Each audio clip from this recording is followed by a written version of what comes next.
what are some of the good things that caffeine can bring us? And there is some good news, but I do want to kind of preface again, there is a difference between coffee and caffeine. Coffee in itself, unless it's decaffeinated, does have caffeine in it.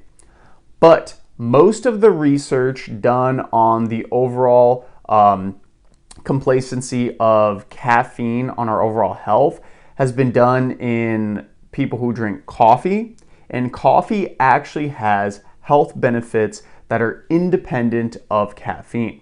So this causes some issues on knowing, is it the caffeine that might be giving me this health benefit, or is it the coffee versus caffeine? With that said though, a lot of the stuff on overall alertness and feelings of vigor does come from caffeine.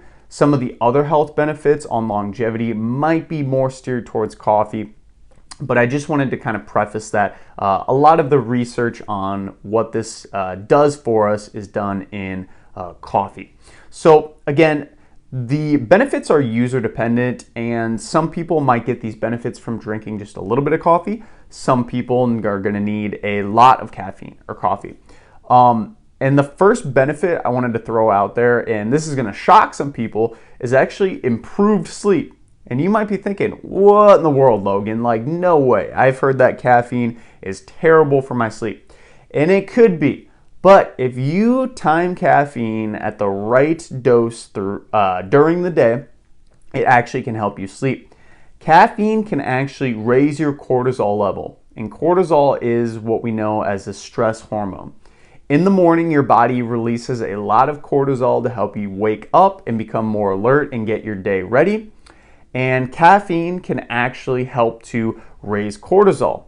There is a little bit of a trick though, because you don't want to intake it too early in the day, because drinking caffeine too early will block the release of adenosine from your body. Adenosine is the thing that makes you tired. So if you're blocking adenosine, you're going to feel more alert. But once that caffeine subsides, the adenosine is going to come back in your body. It hasn't fully cleared. You're going to feel tired. So I usually wait about an hour to two, usually about actually 90 minutes to 2 hours after I wake up to intake some coffee. And this will help to really spike my cortisol all the way up. And this will help to spike anyone's cortisol. So you can get that alertness, and then you can have some pretty good energy throughout the day.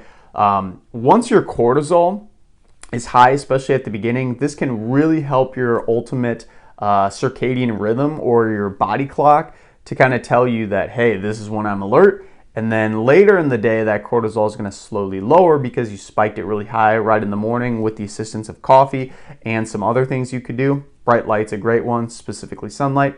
But this is how it can actually improve your overall sleep. Another thing that caffeine can do for you is increase your physical performance. A lot of people know this. This is probably one of the most used ergogenic aids, which basically means that it can help improve different aspects of mental and physical performance. A lot of the studies on this have actually been done in endurance training and power output. So producing the most amount of power, or basically speed, in kind of bike races is one that I know off the top of my head that they have a lot of research on. But with that said, it can also increase your performance by decreasing the overall perception of being tired. And as we discussed, this happens because caffeine blocks those adenosine receptors from your body. So those adenosine receptors are what makes us feel tired. So once it's blocked, you're going to feel a little more alert, a little more energetic, specifically because of that caffeine. So if you're going into the gym, for example, it could increase your physical performance, because not only does it actually help to kind of improve the overall calcium release of into your muscles. So calcium and different types of electrolytes we need to be dumped into our muscles to help us get them to fire better. This is one thing it helps with. So that's the increased performance. But if you're tired, it will also decrease that perception of fatigue. So you can get a little bit better muscle activation, quote unquote. It'll wake up your muscles. But also too, if you're tired, you're going to be able to kind of push through that feelings of being tired. On top of that, mental performance. Obviously, if you are more kind of alert and focused, caffeine can definitely help with this, and that can help with all your tasks throughout the day, all those mental clarity tasks you work through. Improved bowel movements. So you might notice when you take some caffeine or coffee in the morning, you have a little bit of GI distress. And this is because caffeine can actually kind of help stimulate some of the smooth muscle in your GI system, your small intestine, your colon, and it actually stimulates it. So when it stimulates it, it helps to basically push that poop through the rest of the body, which will, of course, help you improve your bowel movements. So I love having coffee specifically for this reason. It's one of the things that can help keep me regular, of course, in addition to getting lots of fiber and drinking water too. But it increases your overall bowel movements, similar to the reason why it actually helps to increase performance.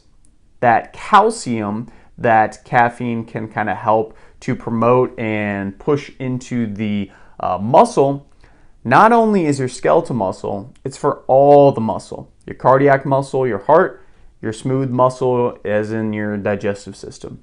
So lots of different things there. Also, there could be some improved liver health. This was kind of something cool that I found when I was looking in the research, in that some of the scarring that can happen from different types of liver damage kind of gets blunted to some degree with caffeine intake. And this is still kind of being researched a little bit, but just know if you're having kind of moderate caffeine intake, it could help your liver just a little bit. Decreased asthma complications. So there's a lot of smooth muscle in your lungs that needs to be opened every time you take a big breath in.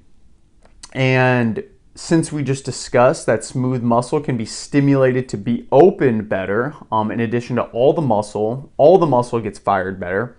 That can help with asthma complications a little bit. Now, I'm not saying you should go take a bunch of it instead of taking your inhaler, if you're somebody who just take an inhaler, but it is something to consider. Could help. It could lower your risk of gallstones at all, so if you are somebody who struggles with that as well. And also weight management. This is kind of a few different aspects. It does somewhat increase your metabolism a very tiny bit, but it isn't really noticeable to a very large extent, as in you may be able to burn a little bit more energy from consuming caffeine, but it isn't a huge source that will help to leave you to a lot of weight loss. The weight management aspect of this that could help with weight loss is basically due to the increased performance. So obviously the harder you can work out, the longer you can work out, the better you are going to have workouts, and the more consistent and better your workouts are, of course, you are going to be able to monitor your weight much better. Also, another really cool thing about caffeine is that it kind of blunts your hunger signals a little bit. So a lot of people notice when they're trying to diet, if you will just take a little bit of coffee or a little bit of caffeine, maybe you had an energy drink, especially ones that are carbonated, those are really bubbly. Any type of caffeine though, period, will blunt your hunger. So if you are really, really struggling on a diet and trying to lose weight, again, do not overuse this, do not abuse this. It could cause some huge issues, as we discussed earlier in the podcast, but you can use it sparingly, kind of as a tool. I practice intermittent fasting, where I usually eat my first meal between about 10:30 to 11, sometimes a little bit later. And I will actually use caffeine before that to kind of help blunt my hunger a little bit, to help to make sure I can actually get to that end of the fast. So it can be a great tool for you to use for yourself for that, especially with weight management. And those are a lot of different things.